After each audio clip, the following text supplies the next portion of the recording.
L'homme n'aurait jamais imaginé qu'assommer un lapin d'un seul coup lui vaudrait la classe de guerrier, même si c'était la dernière chose qu'il souhaitait. Après tout, en tant que simple mortel, entraîné accidentellement dans ce monde lorsque le héros fut invoqué, il n'avait aucune envie de se battre. Alors quand la déesse lui proposa des options de classe, il choisit sans hésiter alchimiste, sachant néanmoins qu'un autre monde comporte toujours des risques. La déesse, généreuse, lui offrit une multitude de compétences supplémentaires et les insuffla directement dans l'âme de Jacques. Après une intense vague de douleur, Jacques obtint avec succès un nouveau corps et se réveilla enfin dans un autre monde. La première chose qu'il fit en se levant fut d'admirer son beau nouveau visage et d'inspecter immédiatement son kit de démarrage. Dans son inventaire se trouvait une dague, ainsi qu'une petite somme d'argent et de la nourriture. Son écran de statut affichait également un niveau 1 en magie dans tous les attributs, plus une bénédiction divine de la déesse. Étant donné que la région était pleine d'arbres inflammables, Jacques décida de tester une magie autre que le feu.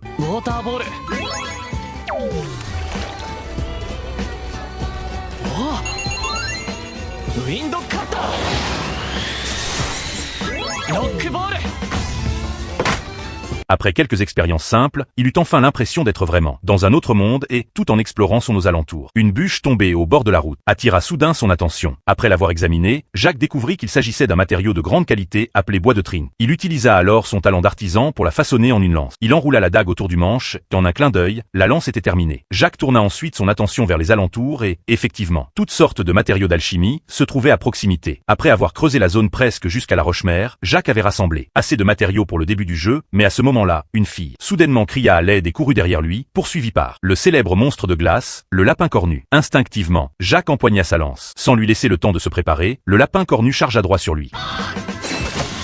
Après l'avoir tué, Jacques obtint inopinément la classe de guerrier. La fille qu'il avait sauvée venait d'un village voisin et s'était aventurée dans la forêt, en cueillant des herbes, suivant une jeune fille nommée Molly. D'après les villageois, Jacques arriva au village. La région environnante était riche en herbes et en filons minéraux. En fait, un paradis pour les classes de production. En entendant cela, Jacques fut instantanément ravi. Les villageois lui trouvèrent bientôt un terrain vague, comptant lui construire une maison. Mais Jacques leva simplement les deux mains et créa instantanément des fondations grâce à la magie de la terre. Bien que cela ait consommé beaucoup de mana, cette démonstration lui valut encore plus de respect de la part des villageois. Grâce à ses talents d'artisanat et de menuiserie, Jacques prépara rapidement tout le nécessaire pour la vie quotidienne. Cependant, lorsqu'il regarda son écran de statut, ses classes de guerrier et de mage, si visibles, le gênèrent. Il les changea donc pour alchimiste et forgeron. Une fois tout prêt, Jacques commença enfin sa première tentative d'alchimie. L'alchimie se composait de 5 techniques de base: décomposition, extraction, pulvérisation, synthèse et construction. Grâce à cela, il raffina facilement le minerai de fer en lingots. Bien que cela ait drainé une quantité considérable de mana, Jacques, trop excité, ne s'en rendit pas compte. Aussi, lorsque Molly vint apporter le dîner, elle découvrit quelque chose qui ressemblait à un cadavre desséché. Après avoir été secouru, Jacques fut sévèrement réprimandé par Molly, mère. Désormais, pour empêcher Jacques de refaire des bêtises, la mère et la fille le surveillaient souvent pendant qu'il travaillait. Après un certain temps d'entraînement, les réserves de matériaux de Jacques augmentèrent considérablement, et grâce à la fabrication